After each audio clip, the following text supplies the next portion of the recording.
Selamat datang kembali di sesi pembahasan mendalam kita. Oke, hari ini ada satu dokumen menarik nih yang Anda bagikan. Judulnya Form Interview. Kalau saya lihat sekilas, tujuannya ini cukup jelas ya. Anda ingin proses wawancara itu lebih cair gitu. Jadi bukan kayak interogasi, tapi tetap dapat info penting dari kandidat. Benar gitu ya? Mari kita bedah bareng deh. Iya, betul sekali. Yang menarik dari dokumen ini memang penekanannya di situ. Jadi, suasananya dibuat santai, tapi arahnya tetap jelas. Tujuannya kan menggali informasi yang valid, bukan sekedar ya ngobrol ngalor ngidul. Nah, itu dia. Dokumennya juga langsung membagi prosesnya jadi 3 tahap ya. Ada pengkondisian, terus memulai wawancara inti, sama penutupan. Cukup, terstruktur lah ya. Betul, strukturnya ada. Dan tahap awal itu, pengkondisian, wah itu penting sekali. Kayak yang Anda tulis di sana, ada 3S ya, senyum, sapa, salam. Ditambah obrolan ringan sedikit.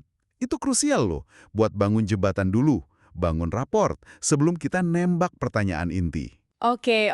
Jadi 3S sama small talk di awal itu semacam investasi ya, biar kandidatnya lebih rileks, lebih nyaman. Persis, biar lebih terbuka nanti jawabnya. Masuk akal.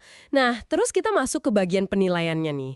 Ada formulirnya juga kan? Ini kan berarti ada usaha biar penilaiannya sistematis. Nah, formulir penilaian ini memang alat bantu yang bagus. Biar objektif. Jadi semua kandidat dapat bukan perlakuan ya, tapi penilaian dengan kriteria yang sama. Mari kita lihat deh kriterianya apa aja. Ya, di dokumen ini disebut ada 8 kriteria utama. Mulai dari, penampilan, terus karakter, kemampuan teknis, komunikasi. Lengkap juga ya. Ada lagi? Ada pengetahuan soal perusahaan, pengalaman kerja, ambisi, sampai potensi berkembang. Masing-masing nanti dikasih skor 1-5. Standar ya, skala 1-5. Itu membantu kuantifikasi awal. Betul. Terus total skornya kan maksimal 40. Nah, dari total skor itu ada rekomendasinya. Kalau skornya rendah atau 8-20 tidak disarankan. Tengah 21-28 disarankan dan tinggi 29-40 sangat disarankan. Jadi ada panduan cepatnya gitu. Oke, jadi ada semacam threshold atau batasannya ya. Tapi angka kan nggak cerita semuanya ya kan? Nah, iya juga. Makanya di dokumen ini juga disinggung soal metode wawancaranya. Ada saran pakai metode STAR atau studi kasus. Nah, STAR itu bagus. Situation, task, action, result. Kenapa? Karena itu maksa kandidat ngasih contoh nyata. Kita jadi dapat bukti perilaku dia di masa lalu. Bukan cuma, klaim atau jawaban normatif aja. Oh gitu, jadi fokusnya ke bukti perilaku ya, bukan sekedar omongan. Betul. Perilaku masa lalu itu, katanya sih, prediktor paling kuat buat kinerja di masa depan. Jauh lebih bisa diandalkan daripada jawaban, kalau saya nanti. Gitu. Menarik. Terus dokumen Anda ini nggak berhenti di situ. Ada saran juga buat ngembangin formulirnya biar lebih kaya informasinya gitu ya. Iya, ada beberapa ide pengembangan yang bagus di situ. Misalnya, nambahin kolom khusus buat catatan soft skill. Kan soft skill kadang susah diukur pakai angka doang. Betul. Terus ada juga catatan resiko. Ini maksudnya gimana ya?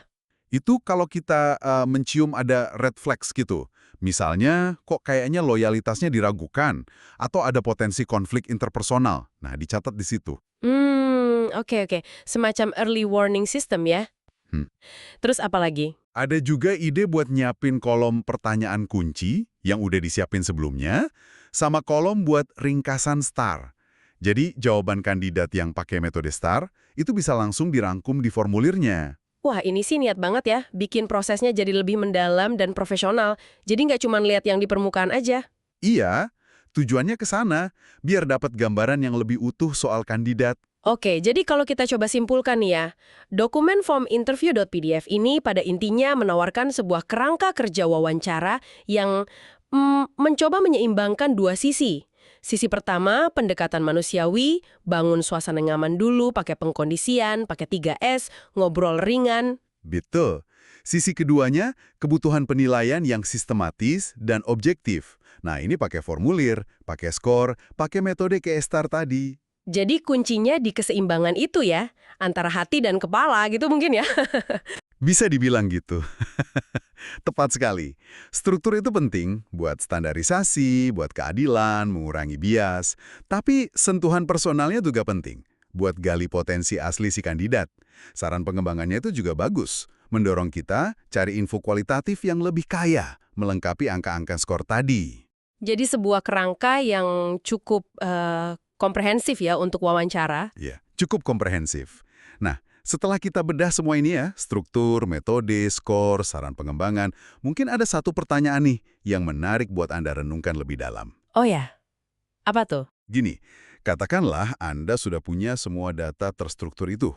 Skornya ada, catatan STAR lengkap, analisis risikonya juga ada. Nah, pertanyaannya, bagaimana Anda sebagai pewawancara menyeimbangkan semua data objektif itu dengan, katakanlah, intuisi Anda?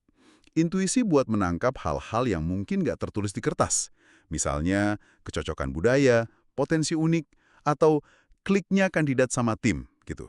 Gimana Anda menempatkan peran intuisi di tengah data-data itu dalam mengambil keputusan akhir? Hmm, Sesuatu untuk dipikirkan kan?